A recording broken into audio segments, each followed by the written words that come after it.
do the countdown.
Hello, and welcome to the International Mastermind Show, Think and Grow Rich. We are so excited to have you here as we have a masterclass discussion on faith. My name is Galen Bingham. I am the leadership strategist, and oh my gosh, it's been a while since I've been part of a masterclass discussion. So we are really going to be asking you to be part of this conversation. If you're joining us via YouTube, make sure that you hit that like and subscribe button. Hit that little bell underneath the video, and get your questions ready because we're going to be talking about faith. Faith is the visualization of and the belief in the attainment of desire. So something that we obviously need in order to make this entire process work. But I get the privilege to hang out with two of our co-hosts today. So the first is a new friend, relatively new friend, but he's no stranger to the show. Luis Jimenez, how are you doing, man? Hey, Galen. Good morning, everyone. Having fun, just talking about something that I love. I'm terribly passionate about it. Like, yes, Napoleon Hill's work. So thank you for the opportunity, and we're gonna have fun. We're gonna bring some insights to the world, and maybe people can learn today different perspectives about it and anchor that feeling, faith, that conscious mind about faith. Absolutely. Can't wait to get into this conversation, especially to have someone like you, Luis, be part. I think this might be your first masterclass Yeah, it is. conversation. Yes, So, yes, it is. welcome. And Dr. Peter James, how are you doing, man? I am doing somewhat well there, Galen. I had some technical difficulties in the outset, but we are back on track once again.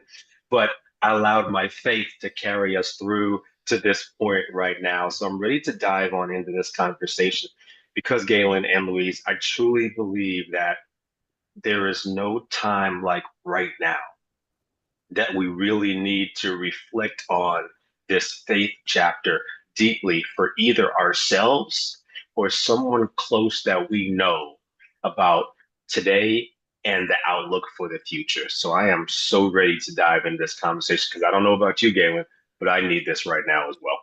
Absolutely. Can't wait to get into this conversation. Before I do, I just want to acknowledge the folks who have already joined us on YouTube. We got Carla Hill. We've got Ms. 446 Smitty. We've got Doretha Dennis. We've got Laverne is here. Velin Whitfield. Diane King Flowers. Laura Jackson. Oh my gosh, this is going to be great. Please hit that thumbs up icon underneath the video so that we can tell the world that there's a lot more going on than what the Trump administration and Elon Musk and the Super Bowl and all the stuff that the world is trying to get us to focus on. Hit that thumbs up icon so that we can communicate that we've got something positive going on. And hey, let's get into this conversation because and I'm going to toss this out. I think I'm going to go back to the new guy. So, Luis, I want to toss this back to you because of the three of us, you're the one that is certified in this Napoleon Hill philosophy, the whole foundation approach to success. And it just occurred to me that the book was written in 1937 Correct. when the world was kind of in a similar situation as to what we're in now, where a lot of people are concerned, a lot of people are fearful. Yeah, there were some economic things going on then that might not be happening right now, but there was this world hysteria, this world concern about what tomorrow might look like and will there be a tomorrow. So talk a little bit about kind of the environment that this book was written in and the kind of faith that it took for Napoleon Hill to even undertake something like this, because Yeah, this doesn't seem like the kind of book that you would write when the world was questioning whether there would even be a tomorrow. So talk absolutely. a little bit about that. Thank you, Galen. Yes. Well, remember that the book took over 20 years to be written. He did research for over 20 years. When, Andrew Carnegie asked him if, hey, you've been with me 3 days. I've been explaining you the success philosophy. It is a shame that there's nothing written about it. Like people have to go through the whole life, through a whole miserable life to maybe break it through when you're 50, 60, if you make it that far. So that was Andrew Carnegie's idea. And Andrew Carnegie never saw actually the book, right? He died before the book was actually published. Hmm. So he asked him to Napoleon, are you willing to undertake this task of writing down the book that is going to take you at least 20 years, and I'm not going to pay you a dime, a cent for it. You're going to have to find your own means. Man, tell me if Napoleon didn't have to have a faith at that moment. It took him 29 seconds to make the decision. 29 seconds. So it was a jump of faith. And of course, when Carnegie comes from all these opulence, amazing gaining years, right? That's the golden years. That's how it's called. When this massive fortune in the United States is created, especially in New York, for almost 40 years. And then everything goes down. And at the end of the 1920s, the World War takes place. And then 10 years later, boom, you get this. So yeah, it was, and actually, if you go to I don't know if you have guys have read Outwitting the Devil. He Just finishing explains it. how he tried and he until the very last moment, like in the mid 30s, early 30s, yeah, mid 30s, 1930s, he finally gets the gods. He listens to his other self that it starts commanding him and goes to Philadelphia and goes all that, and then that's how he finds the publisher after listening to his. He finally starts applying 100% the philosophy of success. So it was quite different, the world back then on what we're having right now. In my opinion, right now we have so much technology that are like Mhm. really in the palm of our hands, and that's one of the reasons why people is so fearful nowadays. Yeah, yeah, They yeah. hear so much from so many different sources. I remember the late Bob Proctor saying, "We are surrounded and we're in an ocean of information. We're like it's just noise, noise, noise, and we're starving for real information, for Yeah. clarity. We're starving for knowledge, for a clear path. But the thing is, we if we allow the outside world to impact on us, we're gonna go nowhere. We have to Yeah. start inside, and this is where faith comes in, right? Faith that I am going to take the right path, even if I make a mistake in it. What's the worst thing if you don't make it happen? A business, a relationship. Yeah, yeah. So, hey, Dr. Peter, I want to bring you in because you and I talk a lot about strategy. We talk and we help our clients a lot with strategy, and a lot of times strategy is about what's the path and knowing the implications of the path. Where right now, faith is, in my opinion, faith is I don't necessarily know the path. I just have confidence that we're going to get to the other side. Yeah. So talk a little bit about how faith um, uh, impacts and enters into some of the conversations that you're having with your clients, where they are looking for you to reveal or help them reveal the path, whereas faith is about I just know we're going to get there. Yeah. And we had such a robust conversation before today's masterclass started there, Galen. So let's go back there if we could a little bit. And then I'm going to introduce the 13 steps, and then I'm going to come back around and we're going to pull Louise into this in-depth conversation. But please allow me to read a little bit from Napoleon Hill's Chapter 2, Principle of Faith, folks. There comes now, and this is just one paragraph near the beginning, there comes now a statement which will give a better understanding of the importance of the principle of autosuggestion, which assumes in the transmutation of desire into its physical or monetary equivalent, faith. And so I want to pause right there and remind everyone, faith is action, it's a behavior. It's also a state of mind, right?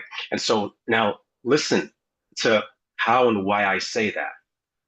Faith is a state of mind which may be induced or created by affirmations or repeated instructions to the subconscious mind through the principle of autosuggestion, right? So, what that's screaming to me is that, yeah, it's one thing to say I have faith, but what does it look like on a day to day?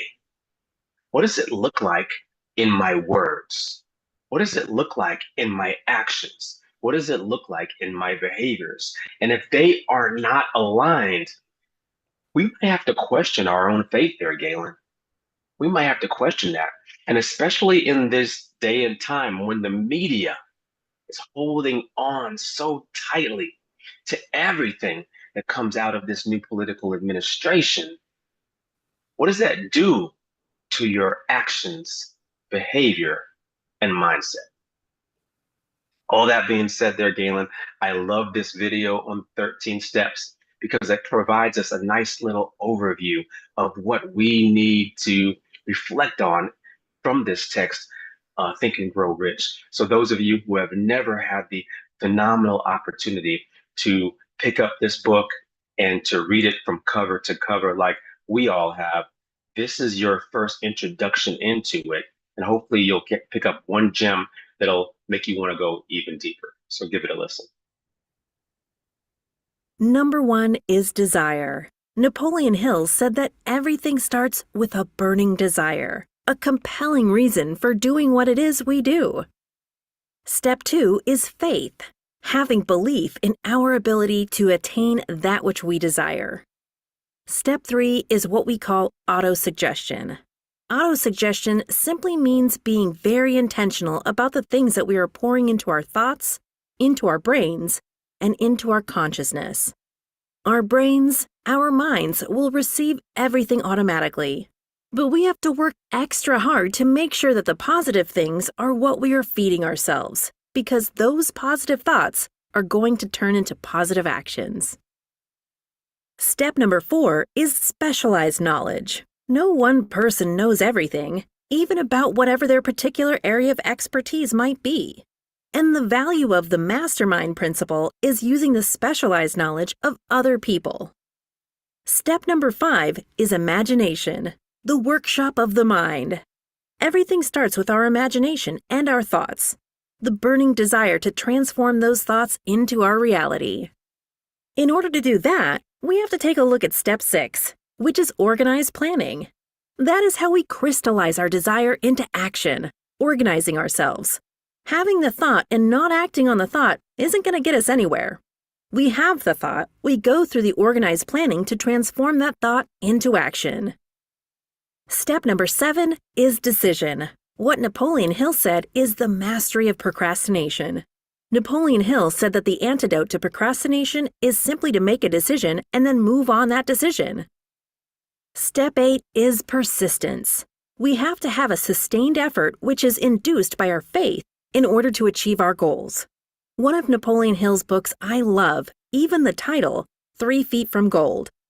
Those people who became rich during the gold rush in the Wild Wild West days didn't do that because they were necessarily smarter or had better information than anyone else. It's because they stayed just a little bit longer.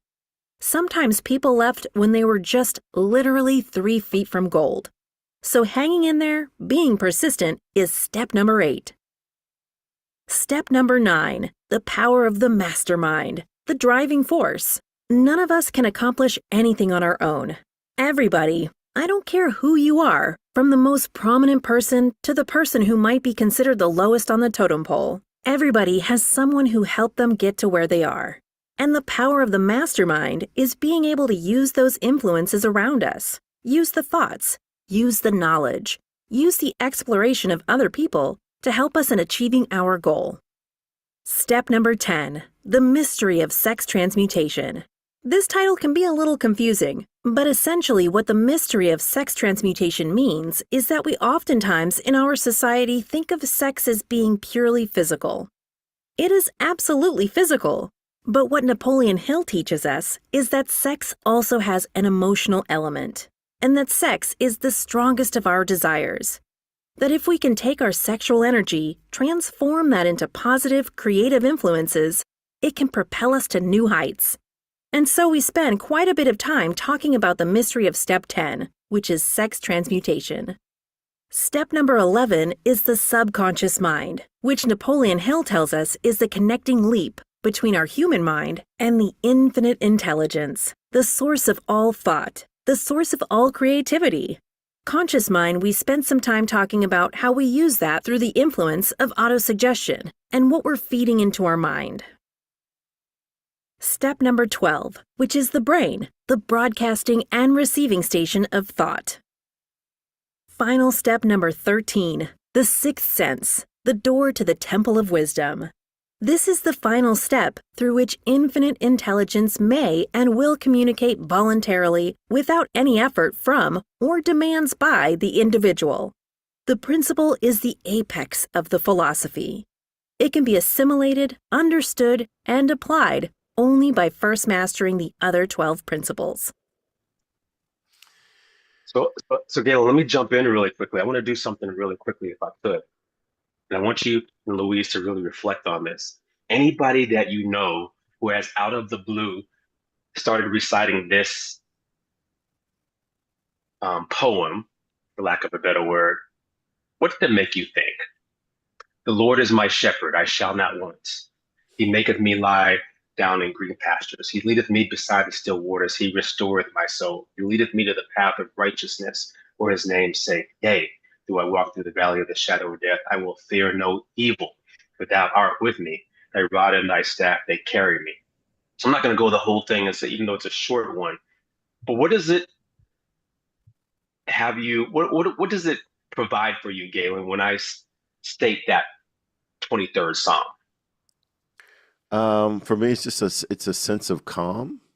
Mm-hmm, It's mm-hmm, a sense um, of destiny mm-hmm, that success is determined. There's still a process, mm-hmm. but success and the destination is determined. Yeah, yeah. Louise, I want to get pull you in on that too. When you hear that 23rd Psalm, as I'm sure we've all heard it numbers of time, what comes to mind? Believe, Mm, believe. Stop the doubt. mm, Believe, stop doubting. Believe, trust, have faith. yeah, That's what it speaks to me. Like it's a reassurance Mm. that it's going to be fine, that I have to let the higher power take command. yeah. And I love what Lynn Whitfield has put in Yeah. the chat on YouTube. She says that oftentimes the churches that we attend do a good job of telling people how to have faith, but they don't do a great job of teaching us how to develop it. And she asked, how do we go about teaching people that?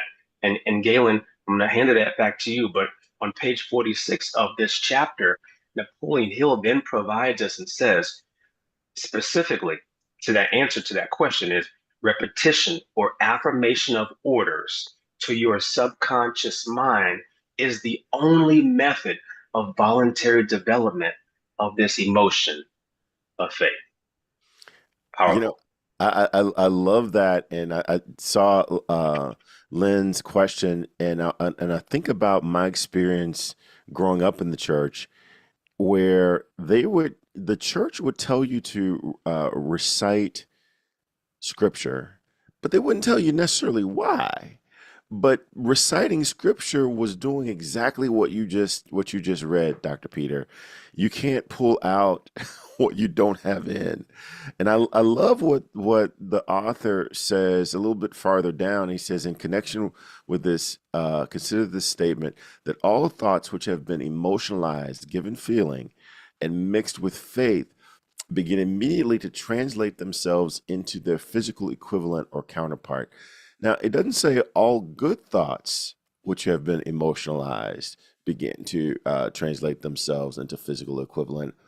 All thoughts that have been emotionalized. So if you are surrounding yourself with negativity and you getting worked up and you got a lot of emotion around negativity and how the world is going to end and this is going to be terrible, I'm never going to get out of debt, and you start getting emotional around, you are literally activating faith. You're creating faith for the negative outcome, just as using the exact same process that you would use to create faith around a positive outcome. So I like the way my physical brother says it. It can't. It's not possible that these principles work for everyone except you. This doesn't work for everyone except you. This works for everyone. These are laws. These are principles that work for everyone. And so visualize what you want. Use auto suggestion to recite what you want, and then somehow create emotion around having the thing that you want. That's how you create faith. What are your thoughts around that, Luis? I see you wanting to get in. Jump in. Yes, I want to piggyback on what you said. It is, we live in a program. We've been programmed forever. And we are so into the program, and we've been programmed for 10 years, 20, Mhm. 30, 40 years.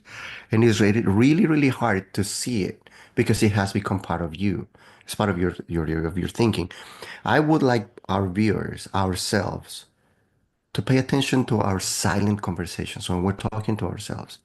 How many times we are discouraging ourselves to do Mm, things because we know it's not going to work, because we know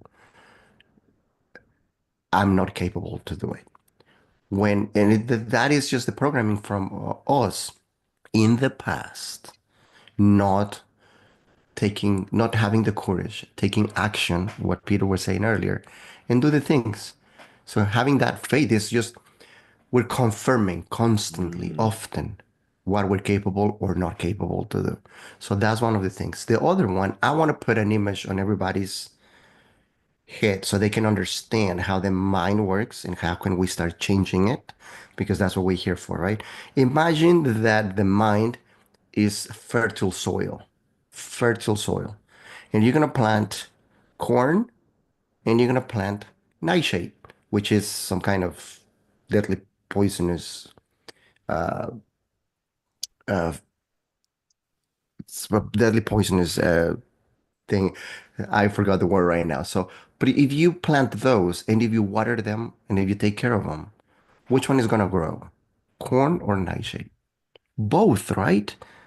If we take care of both of them, they're gonna grow. So, if we put it this way, if you have great thoughts and you have faith, you're gonna get more of that. But also, just like you were saying, again, if you entertain and nurture the bad thoughts, the bad feelings, that's what you're going to get. The mind doesn't care what you plant in it. It's Mm. going to give you what you're taking care of, what you're nurturing. So that's why, and I like the fact that you said the mind doesn't care. You said earlier, like, it doesn't say positive thoughts or negative thoughts. It says thoughts. Whatever you have there, that's what you're gonna get at the end. And it's if you when we started putting introspective, when we get introspective with this, use your consciousness grows and you start paying attention to your thoughts. So that's my recommendation, to start paying attention to our inner conversation, our alone conversations. I love it. I love it. And just to build on what you were saying about your thoughts, we can't necessarily always control the thoughts that we have. And so just because you have a negative thought doesn't mean that your entire your entire life is doomed. Because Napoleon Hill, even farther down, says every man is what he is because of the dominating thoughts that he permits to occupy his mind. So I can't keep a thought from coming in, but I can allow a thought to stay. And I love when he says another place in his work that two thoughts can't occupy the brain at the same time. And I always say because it defies the law of physics, right? Two things, thoughts are things, two things can't occupy the same space at the same time. So just because you have a negative thought doesn't mean that it has to stay there. And so let me ask, if you're watching us on YouTube, I want to ask you, what do you do to arrest and interrogate your thoughts? What do you do to arrest and interrogate your thoughts? Because if you don't arrest them and evaluate whether or not your thoughts are actual, you might tend to think that you are your thoughts. You're not your thoughts. You're having a thought, but you have to be able to arrest and evaluate. So I want to know, what are some things that you do to arrest and interrogate your thoughts to determine whether or not your thoughts are actual, or if there's something that just happened to pop in. Wyman says we either feed our fears or feed our faith. The one that eats the best is the one that dominates our lives. Oh my gosh, that's how you become a wisdom broker right there. That's how you become. So, Dr. Peter, let me ask you, what do you do to, I say arrest and interrogate, but what do you do to evaluate your thoughts to see if it's a thought that you want to keep, that you want to feed, or if it's a thought that you want to evict?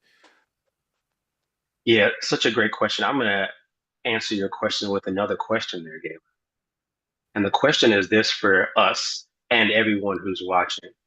In the absence of you educating and programming your mind, how is your mind being programmed Mm, on a day-to-day basis? For those of you who are watching and listening, reflect on that. When you are not educating or programming your mind, who or what is programming it for you and what's seeping in? And then now if we take that response back to faith,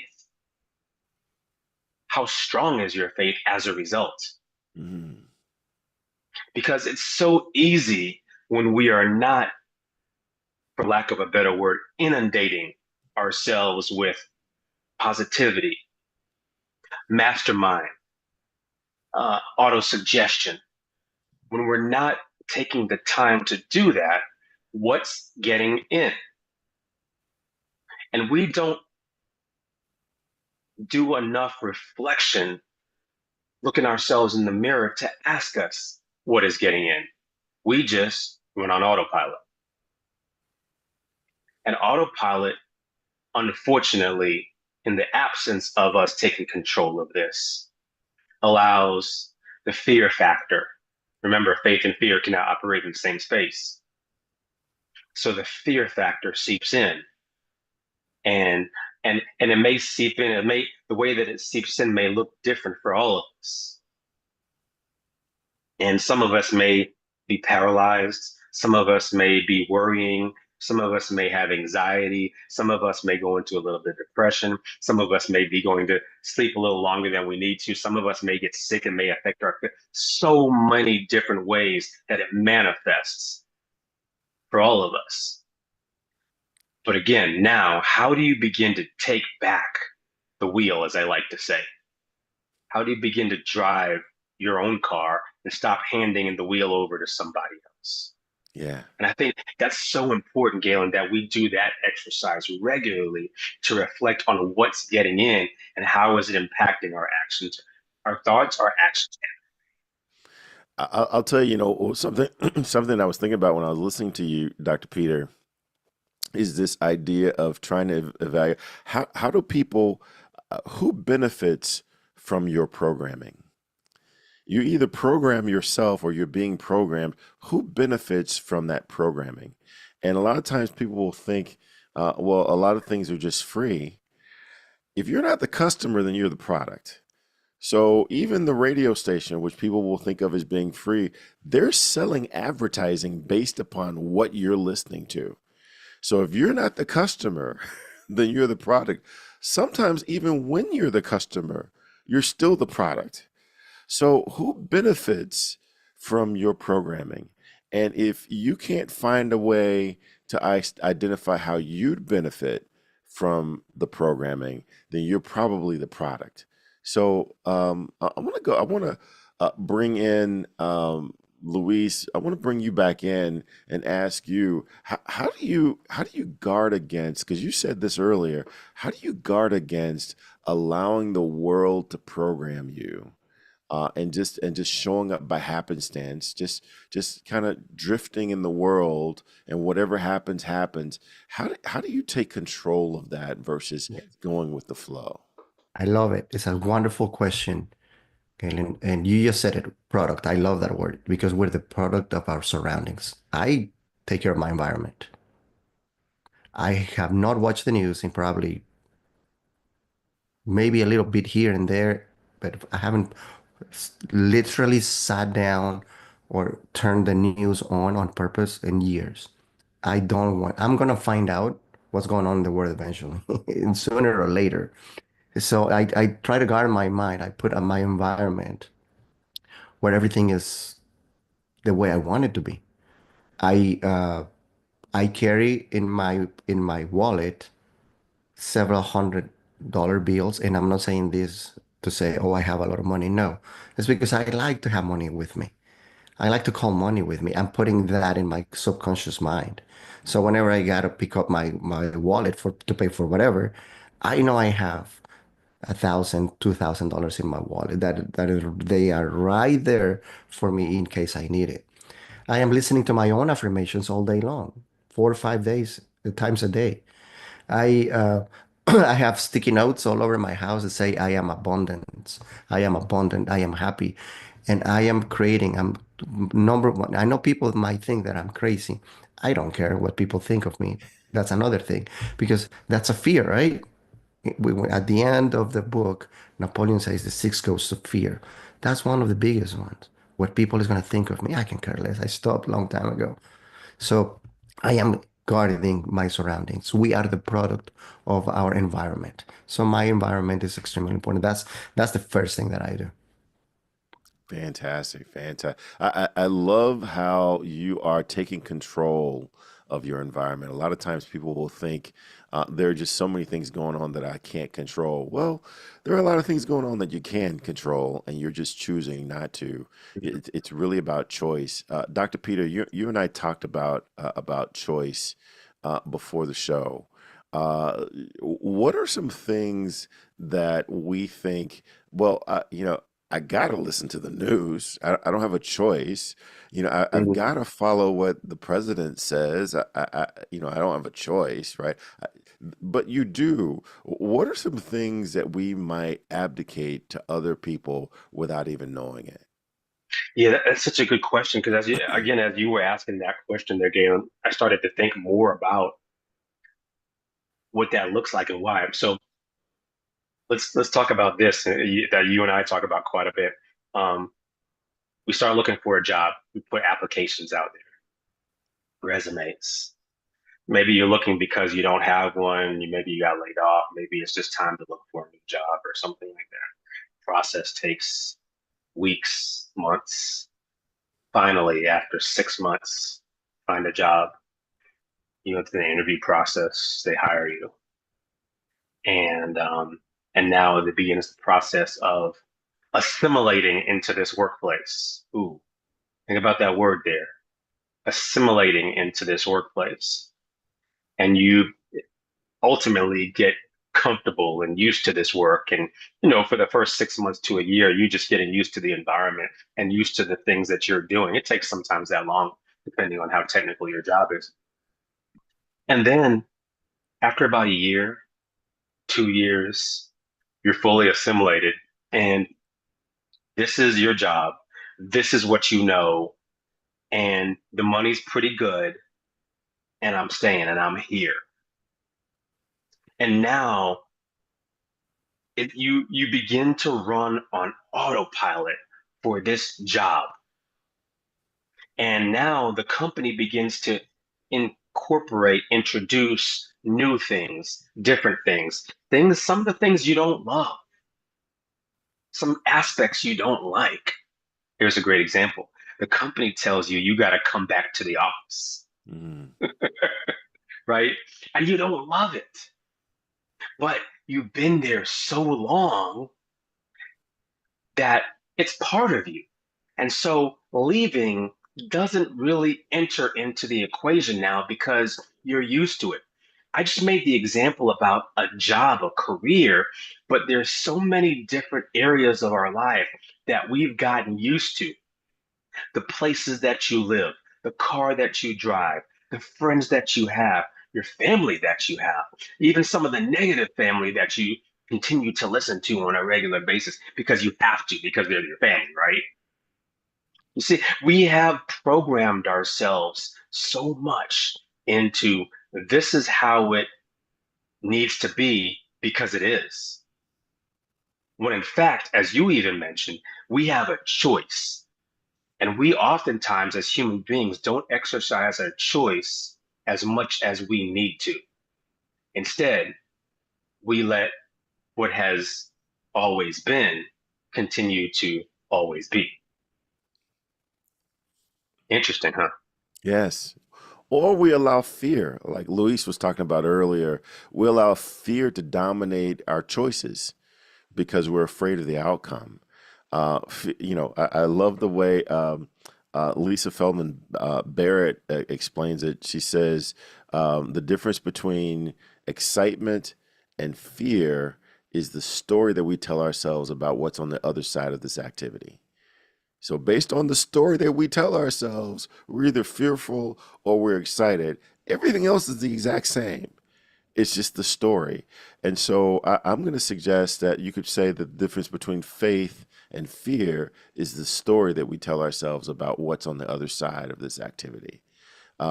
Faith doesn't require that you know exactly how you're going to get there. It's just the belief that you're going to get there. And that's what we need to lock into.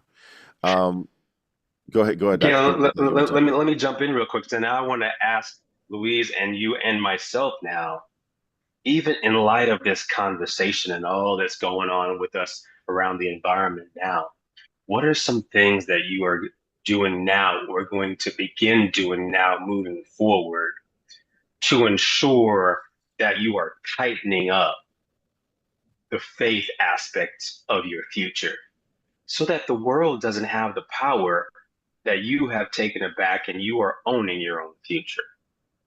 So, Luis, you Yes. you mentioned some already, some things that you're already doing. Mhm. remind us of some things that you're going to do now moving forward, because someone who's listening is going to want to duplicate a little bit of what you do. Well, first of all, thank you, Dr. Peter. It's I have found Mhm. that when I'm not taking action, doubt cripples in. When I don't take, so I have to do things constantly, whether it's in my relationship with my wife, which is the most important relationship that I have after my relationship with the higher power, to make sure I don't give her for granted. I don't give her my relationship with her, her love for granted. I don't give the results in my work for granted. So I am constantly doing things to move the needle towards the result that I want. And and once in the beginning it's hard or it feels like it's hard or it's too much. But it's just like a car. It's just going back to the example that you gave. Work. We start a new work, and in the beginning, it's constant friction, right? Because we don't know it's a new reprogram. We reprogram. It's a new program that we have to install, right? The new habits, the new behavior, the new thoughts, and that is a little bit of conflict of friction. But once we get into it, it's like switching not from first or second gear. We're moving from fourth to fifth gear, faster, super efficient, way easier. So same thing here. In the beginning, start paying attention to your thinking. There's no way, absolutely no way, you're not gonna have negative thoughts. There's absolutely no way. In order for to have positive thinking, negative thinking has to exist. It's a law, the law of polarity. So, but how can we use those negative thoughts? Don't believe them. Question them. When they go pop up in your head, say, ask yourself, why am I thinking that? Do I need to believe this thing? And of course, you're going to say no. I hope you say no. But just taking action every day. I don't know if you guys do this. When I came into, I'm writing down every single day. I do a gratitude list. I write down 10 things why, the things or people, circumstances, things that that I'm grateful for. And then I write down every single day. I write down my goal. I'm putting that in my subconscious mind. I'm writing it down 9, 10 times a day, every single day. So I finish like 3 or 4 of these notebooks every single year. And then in December, I go back to it and I see the growth. And it's amazing. That's for me, it works wonderful. That's one of the things that I do, besides the other stuff that I said earlier. So it's constantly commanding myself, where do I need to go? What do I need to do? Yeah, for me, I think my focus is going to be on the distinction between focusing on what is and focusing on what I want. And I keep thinking about one of my favorite scenes in the Bible. One of my favorite verses in the Bible is when all all the disciples were on this boat, and there was a storm raging, and Jesus was sleeping, and they're like frantic, and Jesus woke up, and he was like, how is it that you have no faith? It's like it's like pure curiosity, like you've been hanging out with me and you can't do just the smallest things. How is it that you have no faith? And I think what Jesus was saying is, instead of focusing on what is, if you focus on what you want, then you can move mountains. If you have faith, even just the smallest bit of faith, to focus on what you want versus focusing on what is, then you can create that reality. And that's what we were talking about earlier, that there's a programming that says that only what is reality. Whatever you focus on, you get more of. And if you focus on what is currently, you're going to get more of what is. If you focus more on what you want, that's what you're going to start to manifest. So I'm really going to lean in on this idea of focusing on what I want, as opposed to focusing on what is. What about you, Dr. Peter? Yeah, and it's such a great conversation there, Galen. And I wonder if during these times right now, it's Jesus asking us that same question through this conversation. You know, you know, where is your faith now? How is your faith being displayed now? Yes. You know, so so how and what do could because your actions and behaviors don't always reflect the faith. And so I desire that my actions and that my behaviors reflect that on a regular basis, not so much for anybody else, but for me. And so I'm finding it important that I stay even closer to the word, to stay even closer in church. Again, you're going to find this kind of funny, but not even so much because of what the preacher is saying, but just so I can feel like I'm closer to the Lord, Yes. right? V Lynn asked a very good Yeah, question. I want to yeah. cut you out, but I want you to incorporate this into your Mm, answer. She's asking, is faith and religion the same thing? mm. And Galen, you we all know the answer to that question. Most of us know the answer to that question because it's not about being religious or a religion that you are part of, but this conversation about faith is about you and what your faith, personal faith, looks like as you move forward. Whether it's faith in the Lord, whether it's faith in your own path, whether it's faith in however you define it, what does it look like for you? And here's the $1 million question. How are you letting the environment affect your faith? Mm, Right? And so if I could keep going that mine, I have to surround myself with the right people. I have to have those healthy conversations. I have to be reading and listening to the right messages in order to and eliminating the negative ones. yeah. That's what it looks like for me. Not as Louise said, not watching the news, turning off my social media, you know, not even not listening to music that may be even negative, trying my best to eliminate all of that so that I can focus on the things that are uplifting, that are positive, that are higher. Because when I stop doing that, other stuff creeps in Hmm. Hmm. Now almost by default. I've Napoleon, had, I'm sorry. Napoleon says the negative is always available. mm, Yeah. I've had a lot of people say to me, and I want to offer this to you. They say to me, Galen, it can't be that easy. It can't be that you're making this sound so easy. It can't be that you can't uh, um, cull life success down to 13 principles. It can't be that easy. And my reply to them is, what if it is? What if we're making this thing more complicated than it needs to be? Louise, what's your response to people who might say it can't be that easy? You're drinking the Kool-Aid. You're bought in. It can't be this easy. It is simple. The problem is it's not easy because of the programming. Mm, It's that simple. It's like when you're in the highway and then all of a sudden you need to turn the other way because you're going the wrong way. The GPS is telling you how to do it and you follow it, right? But when it comes to these kind of things, and we don't have a mentor, if we don't have a coach, tell me how the heck are you going to get there? Of course, it's going to be extremely hard. And even the coach, your mentor, is not going to grab you by the hand and is going to tell you, it's going to not going to walk you. You have to do it. And it's, I'm trying to put it in a simple way to say it.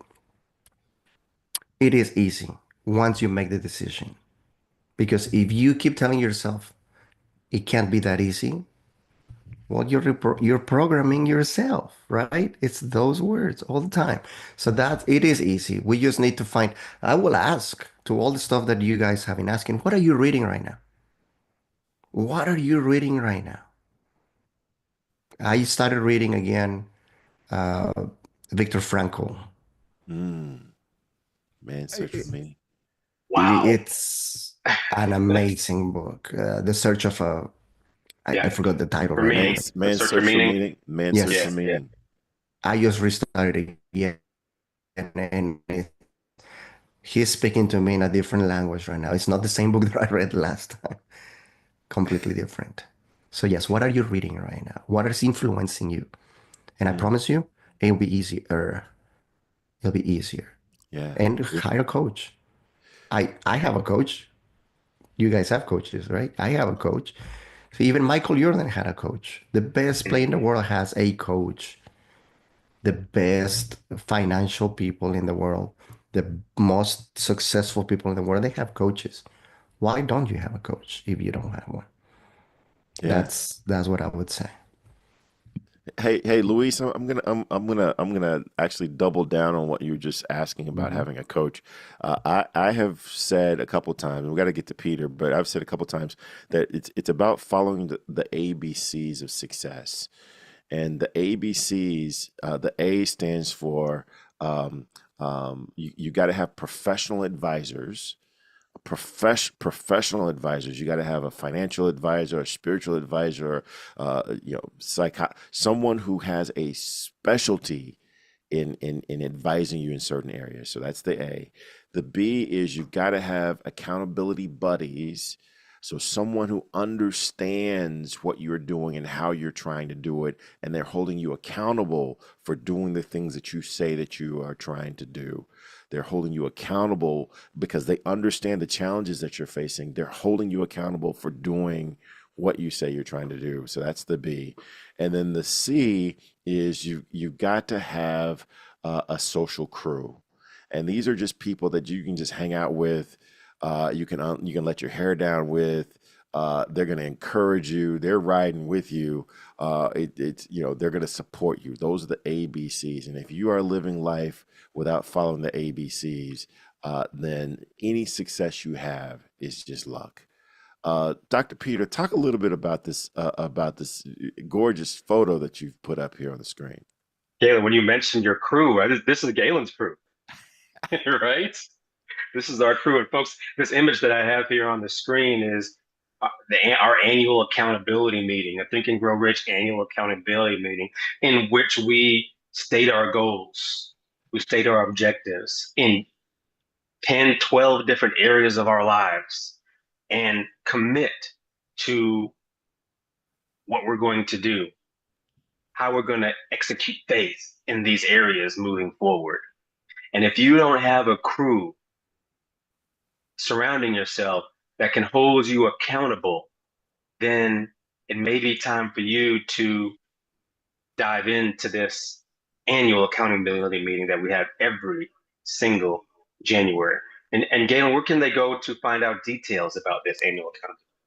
Yeah, you can go to internationalmasterminders.com. Internationalmasterminders.com. It is absolutely worth the investment, the time investment. I mean, the financial investment is nothing. I mean, I can't believe that it continues to be as as inexpensive as it is, but the time commitment is absolutely worth it because you are investing in your hopes, your dream, in what you want the world to be as opposed to what it is. Oh my gosh, we are sitting right on top of time. I would love to hear from everyone. What are some final thoughts, Luis, and how can people get a hold of you if they want to get more of your insight and encouragement? Yeah, absolutely. It's what I gather from today to wrap up faith, right? Because we're starting a new principle next week. It's I have to believe. Believe in your what I call the three G's, God-given gifts. What are those gifts that they were given to you before you were even born? And say, okay, this is yours. This is what you have to give to the world. What is it? Let your heart speak. And then work on it. Work on it. Work on it. Work on it. And become the best at it. Have faith that you can become the best at it.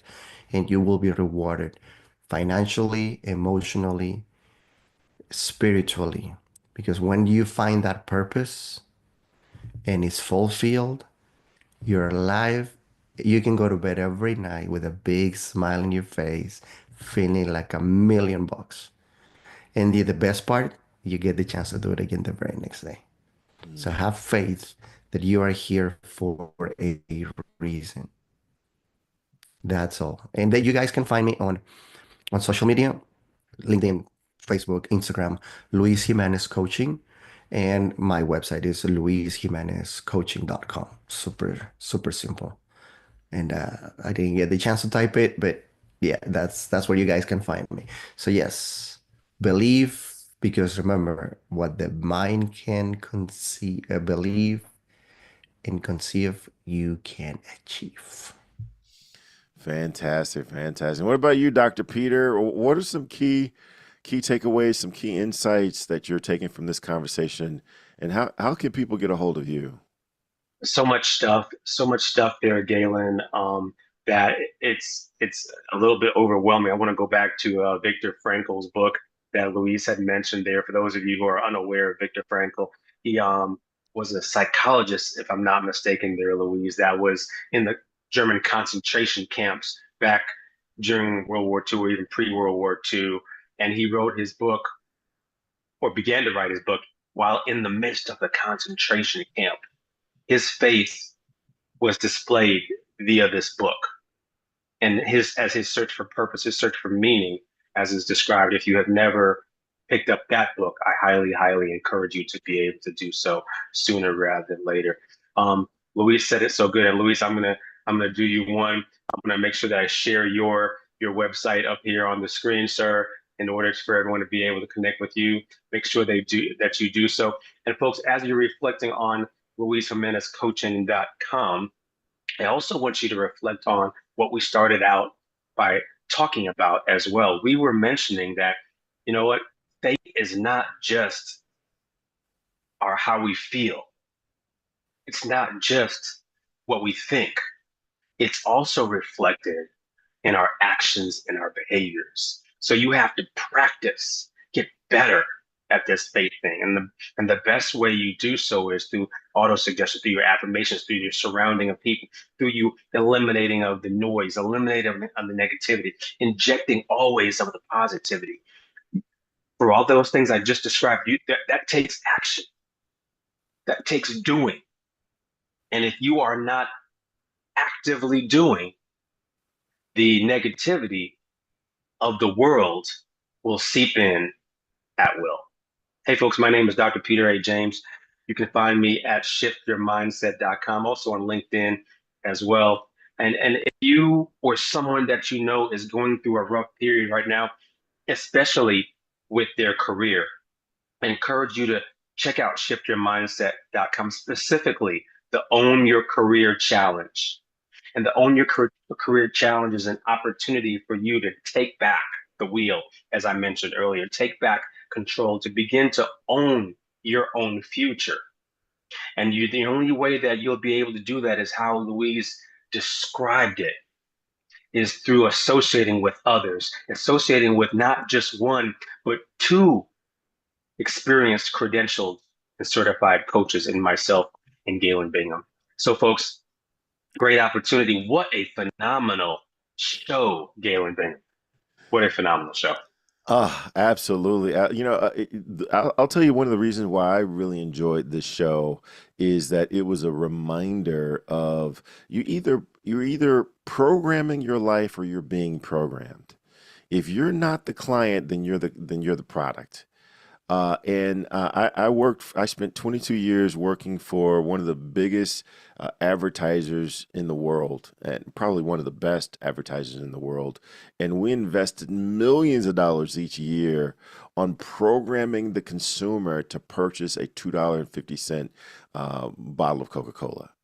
And if we have to spend millions of dollars to get you to make a $2.50 transaction, how much do you think we need to spend in programming ourselves to live the life that we want to live?